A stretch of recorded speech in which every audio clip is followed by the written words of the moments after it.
ആദ്യ മന്ത്രിസഭയുടെ 60-ാം വാർഷികാഘോഷങ്ങളോടനുബന്ധിച്ച് തിരുവനന്തപുരം നിശാഗന്ധി ഓഡിറ്റോറിയത്തിൽ സംഘടിപ്പിച്ച പ്രത്യേക പരിപാടി മുഖ്യമന്ത്രി പിണറായി വിജയൻ ഉദ്ഘാടനം ചെയ്യുകയാണ്. തത്സമയം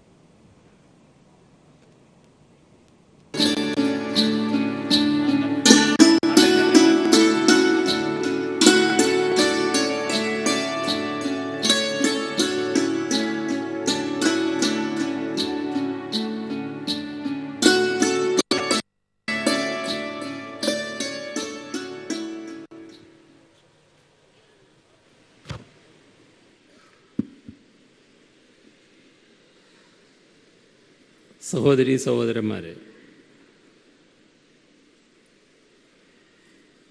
ആധുനിക കേരളം ഈ രീതിയിൽ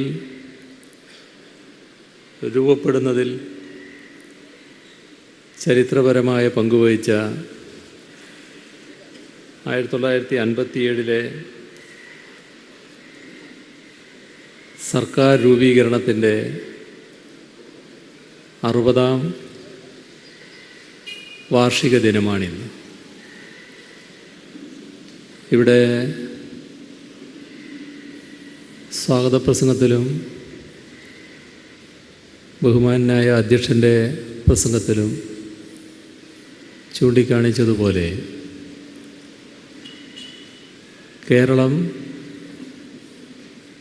ഇത്തരത്തിൽ രൂപപ്പെടുന്നതിന് അടിത്തറയിട്ടത് 57 EMSൻ്റെ നേതൃത്വത്തിലുള്ള ഗവൺമെൻറ്റാണ്. കേരള സംസ്ഥാനം രൂപം കൊണ്ടതിന് ശേഷം ആദ്യം നടന്ന തെരഞ്ഞെടുപ്പ്, ആ തെരഞ്ഞെടുപ്പിന് മുൻപ് തന്നെ കേരളമൊരു സംസ്ഥാനമായി രൂപം കൊണ്ടാൽ കേരളം ഏത് രീതിയിൽ വികസിച്ചുയരണം എന്നതിനെക്കുറിച്ച് വ്യക്തമായൊരു കാഴ്ചപ്പാട് അന്ന് തെരഞ്ഞെടുപ്പിലൂടെ അധികാരത്തിലെത്തിയ കക്ഷിക്കുണ്ടായിരുന്നു. അതിൻ്റെ ഭാഗമായി തെരഞ്ഞെടുപ്പിന് മുൻപ് തന്നെ അത്തരമൊരു നയം ഏത് രീതിയിൽ കേരളം വികസിക്കണം എന്നതിനെക്കുറിച്ചുള്ള ഒരു നയം രൂപം കൊടുക്കാൻ ആ കാലത്ത് കഴിഞ്ഞിരുന്നു. അതിൻ്റെ തുടർച്ചയായി തെരഞ്ഞെടുപ്പ് വന്നപ്പോൾ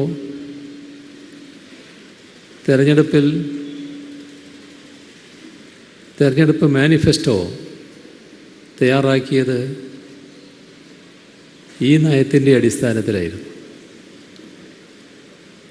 അവിടുന്ന്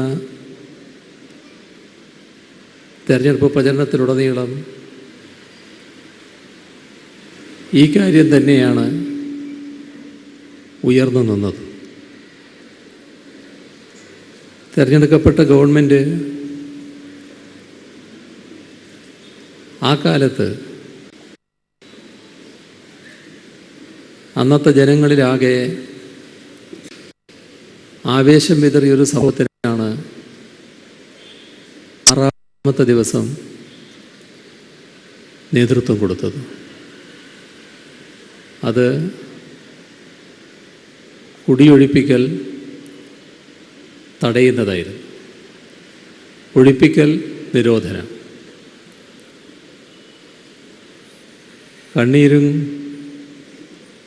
കണ്ണീർ വാർത്തുകൊണ്ട് നിരവധി കുടുംബങ്ങളായിരുന്നു അവർ കൃഷി ചെയ്തിരുന്ന കൃഷിസ്ഥലത്തു നിന്നും അവർ താമസിച്ചിരുന്ന കിടപ്പാടങ്ങളിൽ നിന്നും ഇറങ്ങിപ്പോകേണ്ടി വന്നിരുന്നത്. അവരെല്ലാം അതിക്രൂരമായ അന്നത്തെ നാടുവാഴി ജന്മിത്ത വ്യവസ്ഥക്ക് ഇരയായിട്ടായിരുന്നു കിടപ്പാടവും കൃഷിസ്ഥലവും നഷ്ടപ്പെടുന്നതിലേക്ക് എത്തിയത്. അത് ആവർത്തിക്കില്ല. ഇനി ആർക്കും അത്തരത്തിലുള്ള ഒഴിപ്പിക്കൽ നടപടി സ്വീകരിക്കാനാവില്ല എന്ന് നിയമപ്രകാരം ഉറപ്പുവരുത്തിയപ്പോൾ ആ വാർത്ത അന്നത്തെ ഓൾ ഇന്ത്യ റേഡിയോയിലൂടെ അറിഞ്ഞ ജനങ്ങൾ കേരളത്തിലെ നാട്ടുമ്പുറങ്ങളിലടക്കം ആരുടെയും പ്രേരണയില്ലാതെ അക്കാലത്ത് ആ നടപടിയെ ശ്ലാഘിച്ചുകൊണ്ട് പ്രകടനം നടത്തുകയുണ്ടായി. തുടർന്ന് ആ ഗവൺമെൻറ് സ്വീകരിച്ച ഓരോ നടപടികളും ഇന്ന് നാം കാണുന്ന നമ്മുടെ സംസ്ഥാനം രൂപം കൊള്ളുന്നതിന് അടിത്തറ പാകുന്നതായിരുന്നു. ശക്തമായ ഭൂപരിഷ്കരണ നടപടിയുടെ തുടക്കമായിരുന്നു ഒഴിപ്പിക്കൽ നിരോധനം.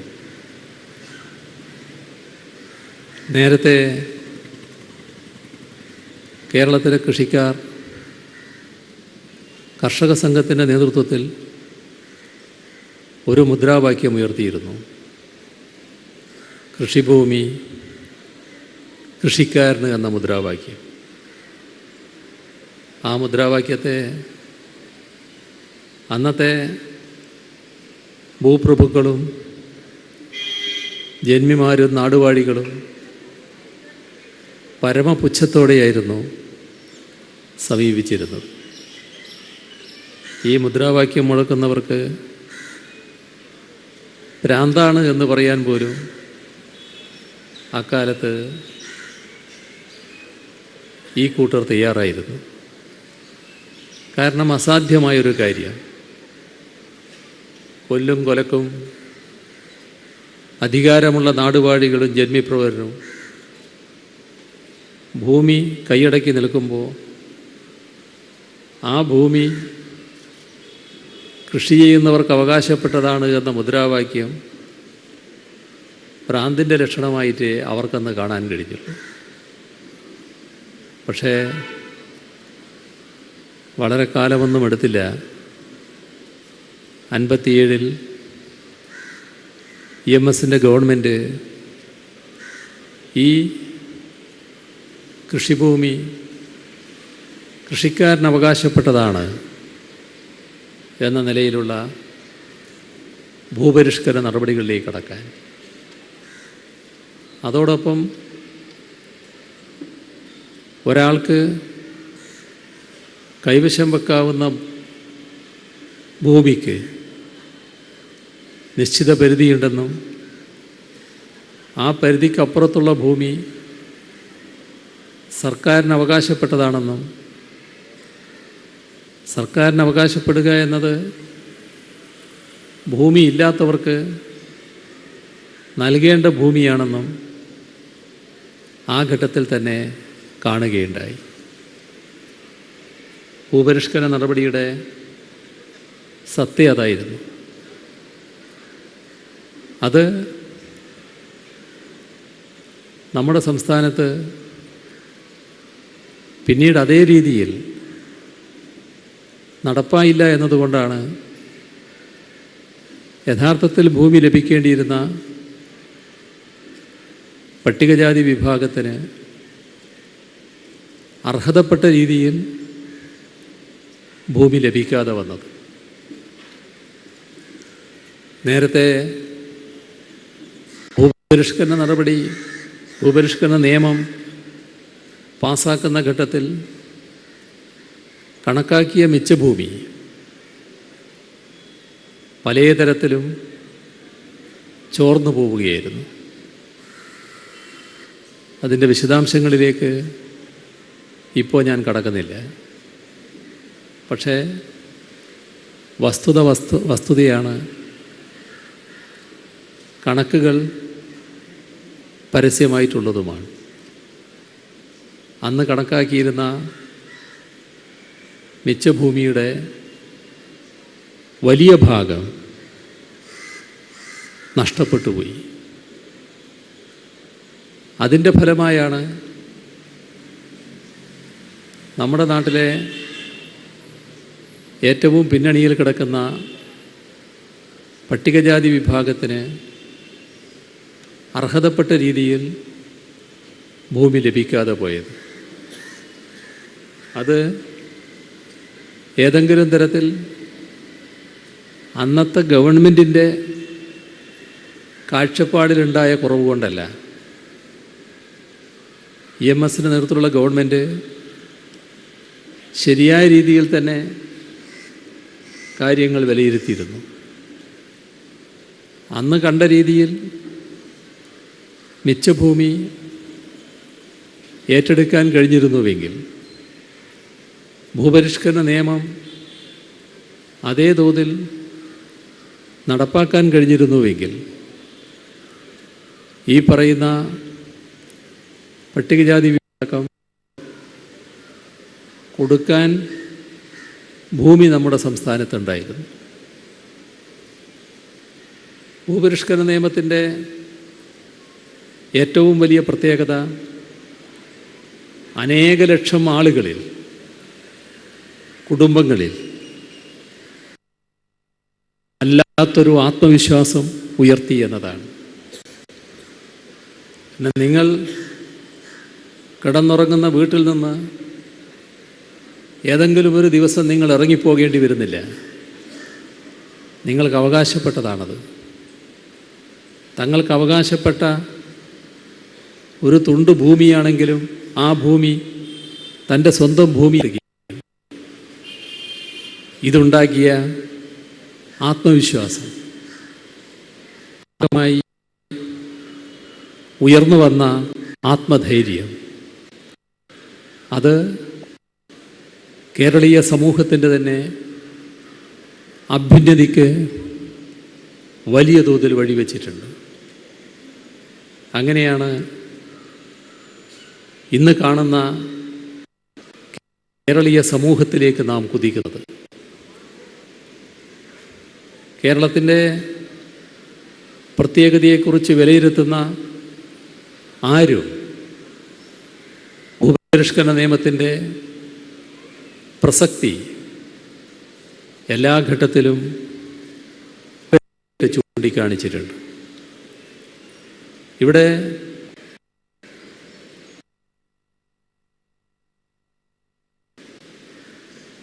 ആ കാലത്ത്, അതിന് മുൻപുള്ളൊരു കാലയളവെടുത്താൽ, എല്ലാവർക്കും വിദ്യാഭ്യാസം സൗകര്യമുണ്ടായിരുന്നില്ല. കാരണം ആദ്യ കേരള മന്ത്രിസഭയുടെ 60ാം വാർഷികാഘോഷങ്ങളോടനുബന്ധിച്ചുള്ള പരിപാടി ഉദ്ഘാടനം ചെയ്ത് സംസാരിക്കുകയായിരുന്നു പിണറായി വിജയൻ. ആദ്യ മന്ത്രിസഭയുടെ 60ാം വാർഷികാഘോഷങ്ങളോടനുബന്ധിച്ച് മുഖ്യമന്ത്രി പിണറായി വിജയൻ സംസാരിക്കുന്നു. നമ്മുടെ കേരളത്തിൽ സൃഷ്ടിച്ചത് EMSന് നേതൃത്വമുള്ള ഗവൺമെൻറ്റാണ്. ഇന്ന് കാണുന്ന ഉയർന്ന വിദ്യാഭ്യാസ നിലവാരം, അതിന് അടിത്തറയിട്ടതും EMSൻ്റെ ഗവൺമെൻറ് തന്നെയാണ്. ആ കാലത്തെ സാമൂഹ്യ വ്യവസ്ഥ, ജന്മിമാരും നാടുവാഴികളും ഉള്ള മുതലാളിമാരും നാട് അടക്കി വാണിരുന്നൊരു കാലം.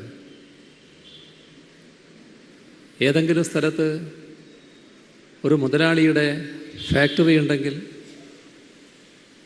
ആ ഫാക്ടറിക്കകത്തെ തൊഴിലാളികൾ ചില പ്രശ്നങ്ങളുടെ മേലെ ഒരു ജാഥ നടത്തിയാൽ തൊഴിലാളിയുടെ ഭാഗത്തുനിന്ന് പ്രകോപനമൊന്നും ഉണ്ടാകണ്ട. ആ തൊഴിലാളി ജാഥയെ തല്ലിപ്പിരിക്കുമായിരുന്നു പോലീസ്. കാരണം പോലീസ് എന്നത് മുതലാളി പക്ഷത്തായിരുന്നു. പോലീസ് തൊഴിലാളിക്കെതിരായിരുന്നു. ഇത്തരമൊരു സംസ്കാരമായിരുന്നു കേരളത്തിലെ പോലീസിൽ നിലനിന്നിരുന്നത്. അതിന് അറുതി വന്നത് EMSൻ്റെ ഗവൺമെൻറ് അധികാരത്തിലേറിയതോടെയാണ്. സമരങ്ങളിൽ കക്ഷി പിടിക്കേണ്ടതില്ല, മുതലാളി പക്ഷപാതിത്വം കാണിക്കേണ്ടതില്ല, സമരങ്ങളിൽ ഇടപെടേണ്ടതുമില്ല. ഈ നിലപാട് അന്നത്തെ ഗവൺമെൻറ്റാണ് സ്വീകരിക്കുന്നത്. രാജ്യത്ത് തന്നെ പോലീസിൻ്റെ നിലപാടിൽ തിരുത്തൽ വരുത്തുന്നത് ഈ ഒരു ഇടപെടലിലൂടെയാണ് എന്ന് കാണേണ്ടതുണ്ട്. അന്ന് രാജ്യവ്യാപകമായി തന്നെ തൊഴിലാളി വിരുദ്ധ സമീപനമായിരുന്നു പോലീസ് സ്വീകരിച്ചു വരുന്നത്. അതിൽ മാറ്റം വന്നത് ഈ ഇടപെടലിലൂടെയാണ്. ഇങ്ങനെയുള്ള ഒട്ടേറെ ഇടപെടലുകൾ EMSൻ്റെ ഗവൺമെൻറ് നേതൃത്വം കൊടുത്തതായി കാണാൻ നമുക്ക് സാധിക്കും. ഏറ്റവും ഹീനമായ ചില സമ്പ്രദായങ്ങളുണ്ടായിരുന്നു. കേരളത്തിലെ ന്യൂനപക്ഷ വിഭാഗങ്ങൾക്ക് അനുഭവിക്കേണ്ടി വന്നിരുന്ന പ്രയാസങ്ങൾ, ആ പ്രയാസങ്ങളുടെ ഭാഗമായി ചിലർക്ക് ചില പ്രത്യേക സേനാ വിഭാഗങ്ങളിൽ ചേരാൻ അവകാശമുണ്ടായിരുന്നില്ല. അത് തിരുത്തിയതും EMSൻ്റെ ഗവൺമെൻറ്റായിരുന്നു. അന്നത്തെ കാലത്ത് ആരാധനാലയങ്ങൾ സ്ഥാപിക്കുന്നതിന് ഒരു വിഭാഗത്തിന് എവിടെയും ആരാധനാലയങ്ങൾ സ്ഥാപിക്കാം. എന്നാൽ ന്യൂനപക്ഷ വിഭാഗത്തിലെ ഒരു വിഭാഗത്തിന് അവരുടെ ആരാധനാലയങ്ങൾ അങ്ങനെ സ്ഥാപിക്കാൻ അവകാശമില്ല. മുസ്ലിങ്ങൾക്ക് കടുത്ത വിവേചനം ആ ഘട്ടത്തിൽ നേരിടേണ്ടി വന്നിരുന്നു. ആരാധനാലയങ്ങൾ സ്ഥാപിക്കാനുള്ള അവകാശം സ്ഥാപിച്ചു കൊടുത്തതും EMSൻ്റെ ഗവൺമെൻറ്റായിരുന്നു. അതോടൊപ്പം തന്നെ ഇപ്പം നാം നല്ല രീതിയിലുള്ള അധികാര വികേന്ദ്രീകരണ നടപടികൾ അനുഭവിച്ചു വരികയാണ്. എന്നാൽ EMSൻ്റെ ഗവൺമെൻറ് തന്നെ അധികാര വികേന്ദ്രീകരണ നടപടികൾക്ക് തുടക്കം കുറിക്കാൻ ശ്രമിച്ചിരുന്നു. അതുപോലെ തന്നെ നിലനിൽക്കുന്ന ഭരണ സമ്പ്രദായം, ബ്രിട്ടീഷുകാരിൽ നിന്ന് ലഭിച്ച ഭരണ സമ്പ്രദായമാണ് നാം തുറന്നു വന്നിരുന്നത്. കാലാനുസൃതമായ മാറ്റം അതിൽ വേണമായിരുന്നു. ഇക്കാര്യത്തിൽ ഭരണപരിഷ്കാരം, അതിനും EMSൻ്റെ ഗവൺമെൻറ് നേതൃത്വം നൽകിയിരുന്നു.